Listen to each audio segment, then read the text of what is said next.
Il est à 16 heures? Oui. Alors j'ai 30 minutes pour vous expliquer quelque chose de très important sur cette partie. Alors, ici nous sommes dans la loi cérémonielle, la tente ou le tabernacle. Alors qu'est-ce que Dieu fait? La tente ou le tabernacle, c'est le tabernacle qui signifie tente ou tente d'assignation, est composé de deux grandes parties. Une grande partie, n'est-ce pas? Il faut que je prenne beaucoup de place. Écoutez, je vais sur tout ça. Il me faut de la place. Alors, donc, hop, le tabernacle ou la tente d'assignation est composé d'une première partie à ciel ouvert. Et à l'intérieur, il y a donc une partie ouverte à l'intérieur. On va dire, je vais faire un petit carré à l'intérieur. Hop.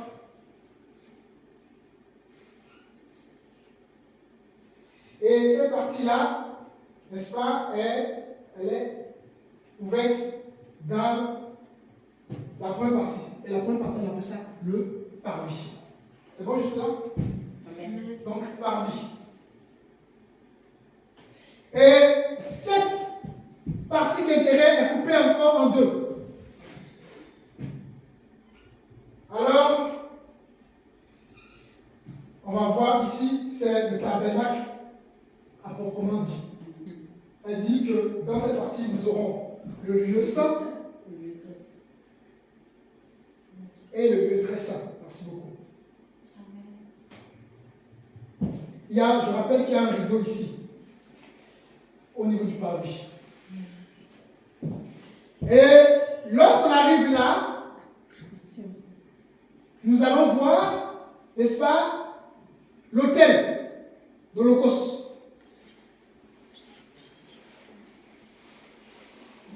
Moi, je dessine à l'intérieur. Ici, je vais mettre ici. Nous avons l'Holocauste. Et nous avons la cuve d'airain. Alors, qu'est-ce qui se passe? Le parvis avec son entrée. Quand on arrive, la première des choses qu'on voit dans le tabernacle, c'est l'autel où se sacrifiaient les animaux. On sacrifie les animaux et la cuve d'airain. L'autel représente quoi aujourd'hui? Bien-aimé. L'autel représente quoi aujourd'hui? Où on sacrifie les animaux.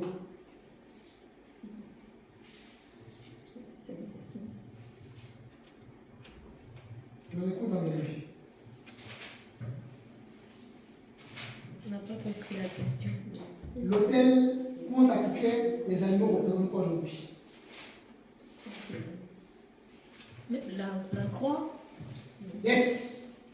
Exactement. Nous sommes dans le livre d'Exode, chapitre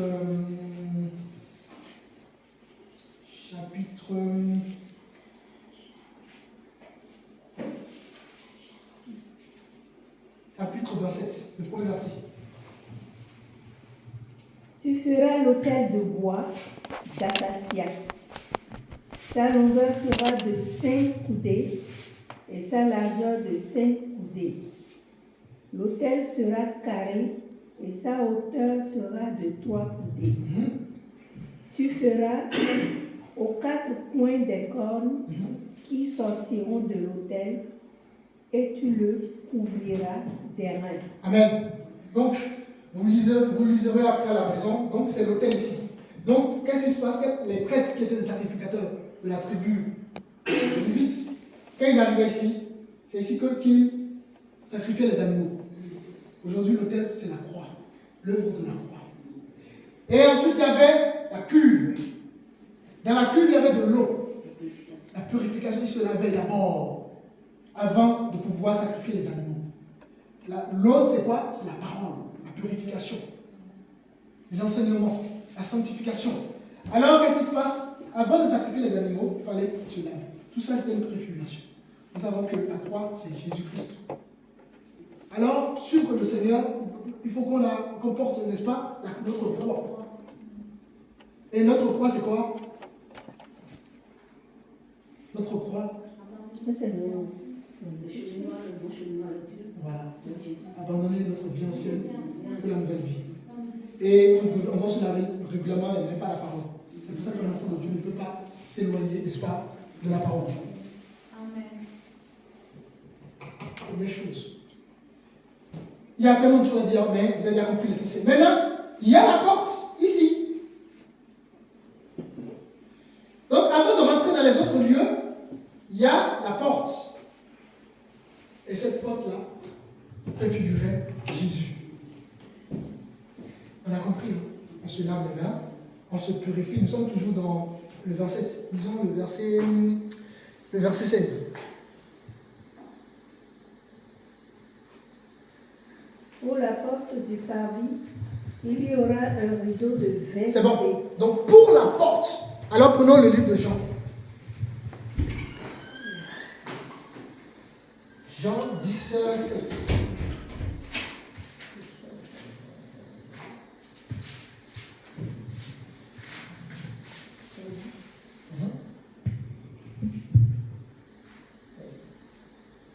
Jean 17. Puis la parole de Dieu. Ouais.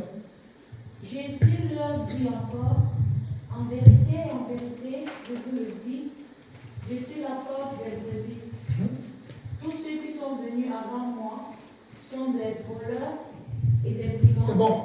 Jésus est quoi? La porte des brebis. Alors, c'était Jésus qui était préfiguré. Ici. C'était Jésus. Donc, on ne rentre pas dans le lieu saint sans passer par Jésus. Alors, personne ne peut adorer Dieu sans passer par Jésus. Voilà pourquoi Jésus est saint, christocentrique dans toutes choses. Il est le chemin, la vérité et la vie. Donc, le chemin qui mène vers le lieu très saint, Jésus. C'est Jésus. Amen, amen. Alors on comprend pourquoi Jésus est partout. Il est le chemin.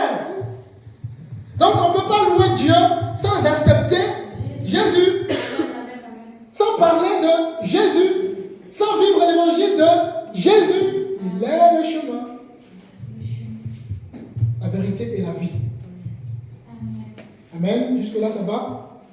Gloire à Dieu. Alors, bien-aimés, on a vu hein, la porte. Ensuite, une fois que les sacrificateurs se sont lavés, ils peuvent maintenant passer par la porte de Jésus. Donc on a vu, accepter la parole du Seigneur, être purifié par la parole, reconnaître que Jésus a versé son sang pour sa vie, pour que je sois libéré, guéri. Je m'engage, et là, la porte elle est ouverte, je passe par la porte. Quand on arrive ici, on va voir 3 objets. Hop.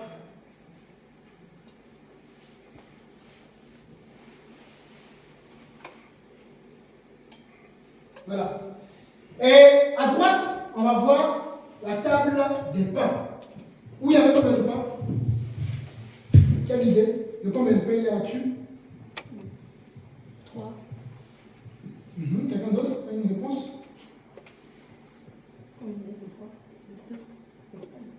La table des pains. Il y avait combien de pains là-dessus?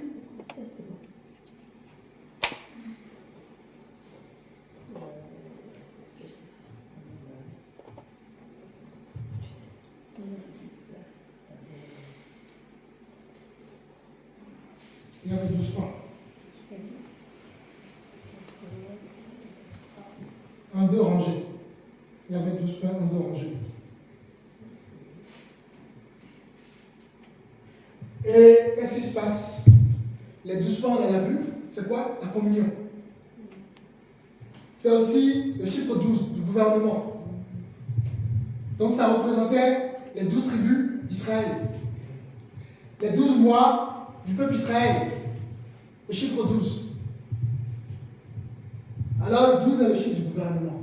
Jésus arrive, il choisit combien d'apôtres? Pour 12. Y avait-il des hommes dans les 12 apôtres? Y avait-il des femmes dans les 12 apôtres? Pourquoi, à votre avis, vous pensez que c'est par hasard que Dieu a prévu que des hommes, pour ça, on se pose. C'est sa responsabilité. Ben non. Dieu l'a fait pour un but. Alors, quand aujourd'hui, nous voyons des femmes apôtres, on se pose la question. On se pose la question. Quand aujourd'hui, nous voyons des femmes pasteurs, on se pose la question. Mais est-ce que pour autant dire que la femme ne doit pas enseigner dans l'église? Si. Est-ce que pour autant dire que la femme ne peut pas évangéliser? Si. Nous avons vu des femmes prophétesses. Nous avons des femmes chantres. Aquila, c'est Priscilla. Elle enseignait la femme là, mais auprès de son mari. Mais elle n'était pas apôtre. Alors vous savez, quand vous connaissez ces choses-là, vous ne pouvez pas se permettre de prendre des choses comme ça. On joue avec les choses saintes de Dieu. Dieu a instauré dans le foyer, vous qui êtes enseignant, vous le savez, c'est l'homme l'autorité. L'autorité, ce n'est pas celui qui marche sur sa femme. L'autorité, c'est celui qui montre le bon exemple. N'est-ce pas? Et on a vu le rôle de la femme, que l'homme ne peut pas exister sans la femme. Alors qu'est-ce qui se passe? Dieu établit des hommes pour ce ministère-là. C'est lui qui le sait. Il sait pourquoi il l'a fait. Être apôtre, c'est le fondement. Et comme dans la famille, on ne peut pas faire le contraire. La femme ne peut pas être l'autorité de la famille. Donc quand nous prenons ce poste-là, c'est-à-dire que dans l'église, n'est-ce pas, nous, comme la Bible après dit, la Bible appelle ça Jézabel, le manque de soumission. Alors vous comprenez quand vous voyez autant de femmes, pasteurs, apôtres, vous dites, ouh là là là, le mot de haut. Maintenant c'est les femmes qui portent, excuse-moi le thème, c'est les femmes qui portent l'autorité maintenant. Pourquoi? Parce que les gens sont enseignés. Maintenant, une femme a sa place dans l'église. La vie des diaconesses, des prophétesses. Une femme a reçu le Saint-Esprit, donc elle a le droit d'enseigner. Mais en restant dans son rôle, comme dans le foyer, chacun dans son rôle, mais avec simplicité. Pas avec simplicité. Dieu a fait toutes choses dans un but. Et donc, on a vu, nous sommes complémentaires. Alors quand on comprend ces choses-là, on reste à sa place. Quand vous voyez des églises, je ne dirais pas une femme, vous ne voyez aucun homme derrière, vous dites attends, ça se passe comment là? Si dans nos propres familles, il y a cette organisation, alors pourtant les choses de Dieu. Donc c'est important, je précise cette partie-là. Donc le 12, c'est gouvernement, la fondation. Et les 12 apôtres préfiguraient la fondation de Dieu. C'est pour ça que Paul va dire, si quelqu'un ajoute à ce que je vous ai enseigné, qu'il soit anathème maudit.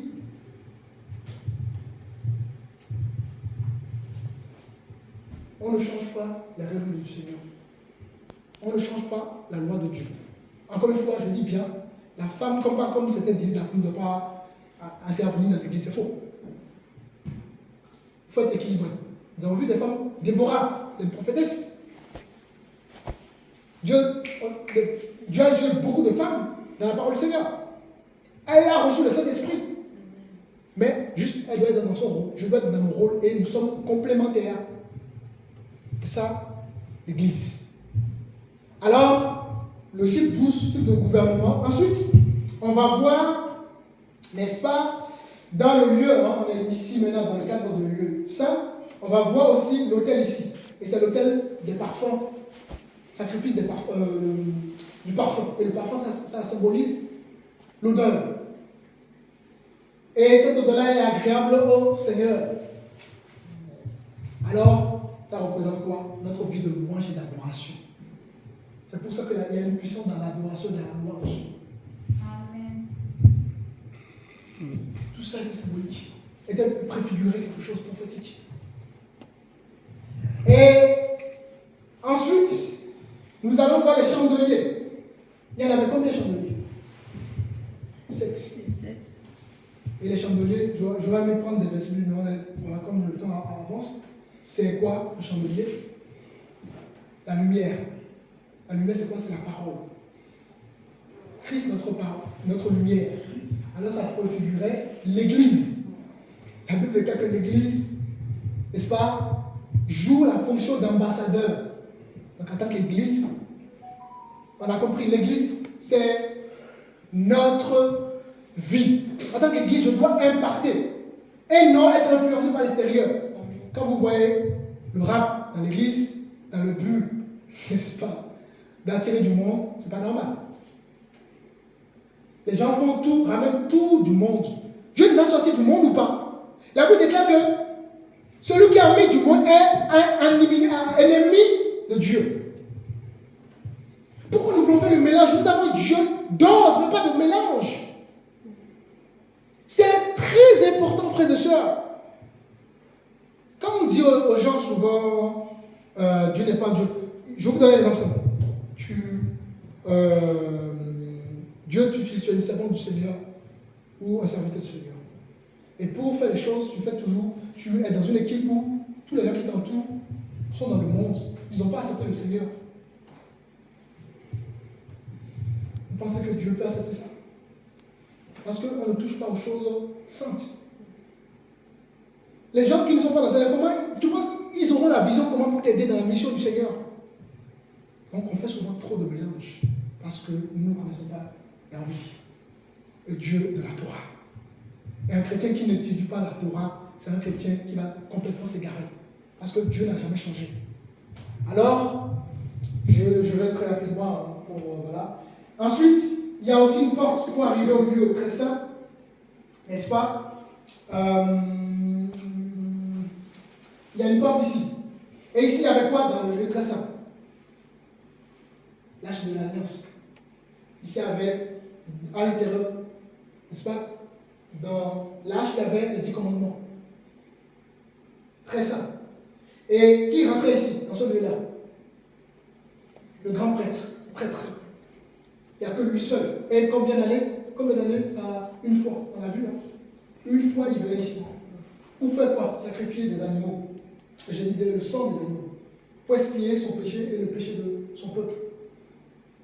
Et en tant que chrétien, nous venons ici maintenant aujourd'hui. Pourquoi? Parce que le voile a été ôté le jour de la mort de Jésus. Alors, nous avons accès au lieu très saint aujourd'hui. Ça va? C'est important de comprendre ça. Les 3 parties. Le chiffre 3. Jésus est né, Jésus est mort, il a fait combien de jours? 3 jours. C'est pas pour rien. Nous avons combien de ciels? 3 ciels. Allons dans Genèse rapidement. Ce n'est pas pour rien. Nous sommes dans Genèse chapitre 1. Dieu n'a rien fait par hasard, bien aimés. Au commencement, Dieu Je pense que c'est le verset 4. Ouais. Dieu vit que la lumière était bonne. Et Dieu sépara la lumière d'avec les ténèbres. Dieu appela la lumière jour. Et il appela les ténèbres nuit. Continue. Ainsi, il y eut un soir et il y eut un matin. Ce fut le premier jour. Continue. Dieu dit qu'il y ait une étendue entre les eaux et qu'elle sépare les eaux d'avec les eaux. Et Dieu fit l'étendue et il sépara les eaux qui sont au-dessus de l'étendue d'avec les eaux qui sont au-dessus de l'étendue. Et cela fut ainsi. Dieu appela l'étendue ciel. Ainsi, il y eut un soir, il y eut voilà. Un matin. C'est bon. Ce fut le second jour. Second jour. Premier ciel. C'est le ciel que nous voyons. Où les avions passent. Premier ciel que tout le monde peut voir. Où il y a les oiseaux, l'air que nous respirons. Ça, c'est le premier ciel. Ensuite, deuxième ciel, nous sommes au verset 14. Dieu dit qu'il y ait des luminaires dans l'étendue du ciel, pour séparer le jour d'avec la nuit, que ce soit des signes pour marquer les époques, les jours et les années. et qu'ils servent de luminaire dans l'étendue du ciel pour éclairer la terre. Et cela fut ainsi. Dieu fit les deux grands luminaires, le plus grand luminaire pour présider au jour et le plus petit luminaire pour présider à la nuit. C'est bon, le rêve, vous allez continuer. Donc, deuxième ciel, c'est le ciel où il y a le soleil, la lune, voilà, galaxies, les planètes. Et on peut voir, mais ce n'est pas tout le monde qui voit ce ciel-là. Prenons Deutéronome 4, verset 19. Rapidement.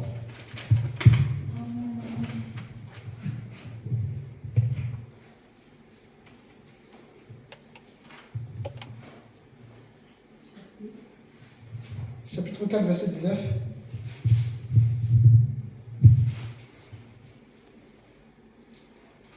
Veille sur ton âme, de peur que levant tes yeux vers le ciel, et voyant le soleil, la lune et les étoiles, toute l'armée des cieux, tu ne sois entraîné à te prosterner en leur présence. Vous voyez?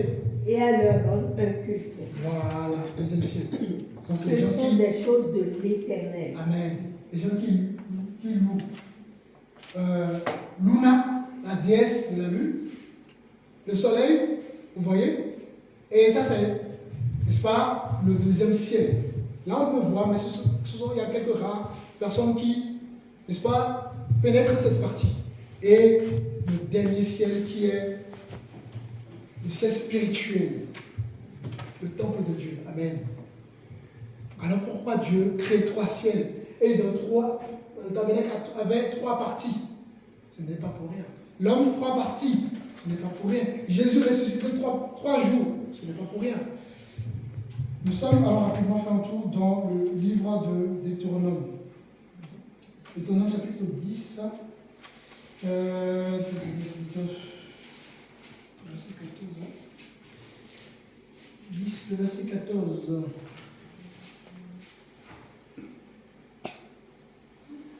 Voici, c'est à l'Éternel, ton Dieu, qu'appartient le ciel et les cieux des cieux, la terre et tout ce qu'elle contient, et c'est à tes ancêtres seulement que l'Éternel s'est attaché pour les aimer. Après eux, c'est leur descendance. C'est bon. C'est à l'Éternel qui appartient. Vous allez voir, c'est bien précisé. Relis un peu cette partie. Le verset 14. Voici, c'est à l'Éternel, ton Dieu, qu'appartient le ciel et les cieux des cieux. Vous voyez, le ciel, les cieux des cieux. Dieu se trouve dans le troisième ciel, le monde spirituel. En 2 Corinthiens 12, le verset 2, rapidement, s'il vous plaît.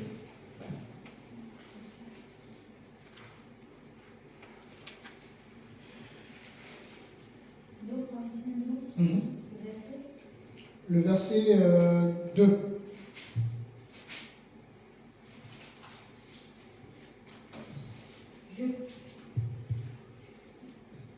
Je connais un homme en Christ qui, il y a 14 ans, a été enlevé jusqu'au troisième ciel. Vous voyez? Qui a été enlevé au troisième ciel?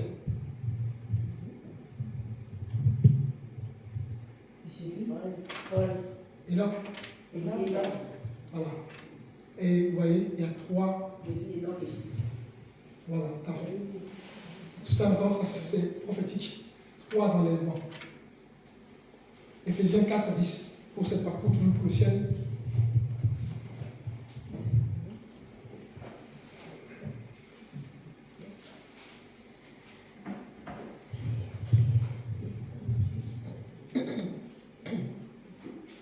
Celui qui est descendu, c'est le même qui est monté au-dessus de tous les cieux, afin de remplir toutes choses.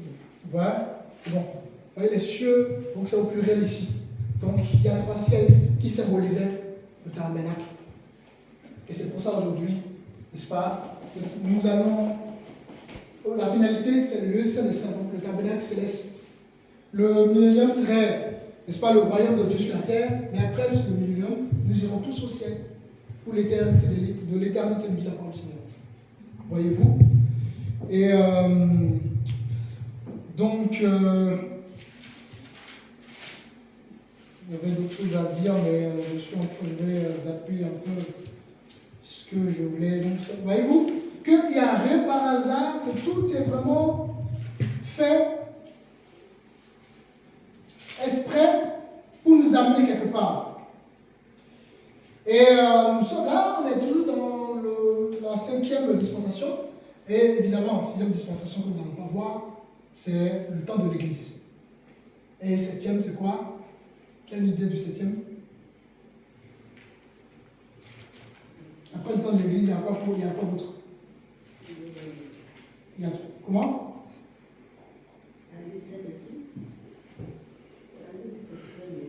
Le Saint-Esprit est dans l'Église, le temps de l'Église. La venue de Jésus. Voilà, le millénium. Et donc le royaume céleste, les choses qui viennent. Donc le royaume de Dieu, tout simplement. Donc prenons, les mecs comprennent, je dois finir absolument aussi par là-dessus. Nous sommes à l'Exode 31. Exode 31, quelqu'un peut prendre le verset 1er.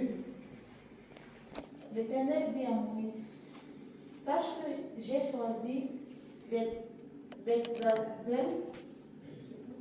Bethsalel, autant que moi, fils d'Uri et petit-fils de Hur de la tribu de Juda. Je l'ai rempli de l'Esprit de Dieu, d'habileté, d'intelligence et de savoir-faire pour toutes sortes de travaux. Je l'ai rendu capable de faire des inventions, de travailler l'or, l'argent et le bronze, de graver les pierres enchâssées, de travailler le bois et de réaliser toutes sortes de travaux. Je lui ai moi-même donné pour aide Oholiab, fils d'Aïsama, de la tribu de Dan. J'ai mis de l'habilité dans l'esprit de tous les artisans pour qu'ils fassent tout ce que j'étais ordonné. Amen. Alors, vous voyez Dieu qui donne les capacités, la sagesse, le discernement et tout ce qui va avec. Alors, celui qui a une relation avec Dieu, n'est-ce pas? Celui-là, Dieu lui donnera tout en réalité. Amen. Souvent, nous cherchons des choses et en réalité, nous avons déjà tout en Christ. Alors, si je n'ai pas la foi, il faut demander à Dieu. Si je n'arrive pas à percer dans la prière, on demande à Dieu. Amen. S'il y a quelque chose qui me manque, il faut demander tout simplement à Dieu. Dieu n'est plus dans les choses, les choses comment dire, les choses que pratiquaient nos ancêtres. Les choses ont changé, la règle a changé. Les choses maintenant sont beaucoup plus spirituelles. Alors nous n'avons pas forcément vu tout, mais pour votre information, la Bible est composée de quoi? Ce qu'on appelle le tabernacle. Le tabernacle, il y avait donc la loi de Moïse. Les 10 commandements ne sont pas supprimés. Ce qui a été supprimé, ce sont la loi cérémonielle. Les sacrifices. Mais en dehors de ça, toutes les autres choses sont valables. Donc quand on dit Ancien Testament, le mot ancien trompe beaucoup de personnes. Les gens pensent que c'est fini, il ne faut plus pratiquer. En fait, dans la loi de Moïse, il y a, on va dire, la Torah, la loi, les 10 commandements. Maintenant, l'Ancien Testament, qui est les lois cérémonielles, mais tous les autres lois, la loi morale, la loi civile, est encore valable. La Bible déclare que Dieu ne change pas. Il est le même hier et aujourd'hui. Il est immuable, n'est-ce pas? Alors, on cherche souvent Dieu ne change pas, il est le même Dieu d'hier et aujourd'hui. Alors, pourquoi nous pensons qu'on ne doit plus, n'est-ce pas, méditer la Torah? Et quand je parle de la Torah, je parle des 10 commandements et la loi civile qui sont encore valables. Et non, la loi cérémonielle, parce qu'il n'a pas changé, il est le même. Alors la Torah, le but de la Torah, c'est pour nous montrer sa sainteté. Et à l'époque, les hommes ils faisaient des sacrifices. Alors l'homme pratiquait par ses propres œuvres. Et s'est rendu compte qu'il ne pouvait pas être saint, parce que le sacrifice rappelait ses péchés. Dans la grâce, Dieu nous fait grâce de ne pas marcher par nos propres œuvres. Et ce n'est pas la foi qu'on marche, c'est la foi à les œuvres. Alors, vous comprenez bien aimé que dans les temps de la grâce, beaucoup bafouent la grâce. Ah, nous sommes dans le temps du amour, nous sommes dans le temps de la grâce, c'est du amour, et on oublie la sainteté de Dieu, l'amour de Dieu, le jugement de Dieu, on oublie toutes ces réalités-là. Est-ce que vous voyez? Alors celui qui est enseigné sur ces choses-là prend en considération sa foi. Ah, Yahweh, je suis. Il marche dans les voies du Seigneur et suit le plan de Dieu. C'est un travail, c'est un processus. On ne devient pas saint du jour au lendemain. C'est un travail de tous les jours. Mais à partir du moment où on s'arrête, c'est fini, il n'y a plus de croissance. À partir du moment où je ne suis pas dans les choses spirituelles, comme je vous le disais, les choses spirituelles, c'est notre respiration. Mais on meurt.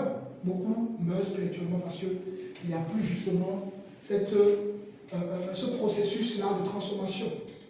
Personne n'est arrivé. Quand tu tombes, tu te rends compte que ah ouais, c'est Dieu qui me fait grâce. Et tu es humble, évidemment. Mais il ne faut pas s'arrêter à là parce que Dieu veut nous rendre parfaits. Alors, si Dieu a permis que... C'est vraiment... Il y a d'autres choses que j'ose voir avec vous, mais je pense que l'essentiel a été évoqué. Alors, bien aimé, si Dieu a permis que vous puissiez entendre ces paroles-là, c'est pour davantage vous améliorer et vous voulez avec votre Dieu. Ne pas regarder en arrière, que personne ne vous décourage parce que vous êtes sur la bonne voie. Amen. Alors, l'église c'est une famille. On n'est pas là pour juger les gens. Nous-mêmes, on est dans le monde hier. Donc, je n'ai pas mérité la grâce de Dieu pour être là. Vous comprenez? On se doit de manifester l'amour aux gens qui ne connaissent pas encore le Seigneur. Les aimer, mais continuer à leur dire la vérité. Pas la vérité genre, tu es condamné. Non, pas ça. L'amour. Voilà la réalité. Si tu ne fais pas ceci, cela, je t'informe. Je suis passé par là, je peux te donner mon témoignage. Voilà l'amour qu'on doit manifester aux gens. Et nous croyons que si les gens sont sincères, ils seront touchés par Dieu. Alors, bien aimés, cette nouvelle année 2023, persévérons davantage dans la prière, dans les choses de Dieu, dans l'amour. Travaillons ensemble, considérons les gens qui sont établis dans l'église aussi. On peut bien, si Paul Biya vient ici, ou Macron vient ici, oh monsieur le président, mais respect. On a du respect pour les gens du monde. Alors respectons aussi les gens établis par le Seigneur, les servantes, les serviteurs du Seigneur, les chantres, les gens qui ont des dons. On se doit tous de se respecter déjà, c'est important. C'est pas parce que j'enseigne la parole que je dois vous manquer de respect. Vous comprenez? Je me dois de vous respecter. Ainsi de suite. On se doit aussi de considérer les gens qui manifestent des dons, des grâces, reconnaître les dons des uns des autres. Car l'homme spirituel, c'est celui qui discerne dans la vie de l'autre les grâces que Dieu a déposées en lui et le place là où il faut. Alors, dans l'église de Dieu, Dieu place chacun dans un poste en fonction des dons qu'on a reçus de lui. Alors, 2023, que ce soit une année de persévérance, de percée spirituelle, de beaucoup d'amour, de considération pour les choses du Seigneur, et surtout, ne soyons pas dans le mélange. Dieu ne règne pas là où il y a le désordre. C'est pour ça que vous allez voir beaucoup d'églises. Dieu ne se manifeste pas dans nos églises. Pourquoi? Parce que les choses de Dieu ne sont plus respectées. Dieu a ses normes. Et si nous ne sommes pas dans ces normes, on peut jeûner, prier, on peut être là tous les jours, on peut se sacrifier. La Bible est claire que 1 Corinthiens 13, tu peux te sacrifier, même être brûlé pour quelqu'un. Mais si tu n'as pas l'amour, ce que tu fais, c'est zéro. Alors si nous ne demeurons pas dans les normes de Dieu, on perd du temps en étant là.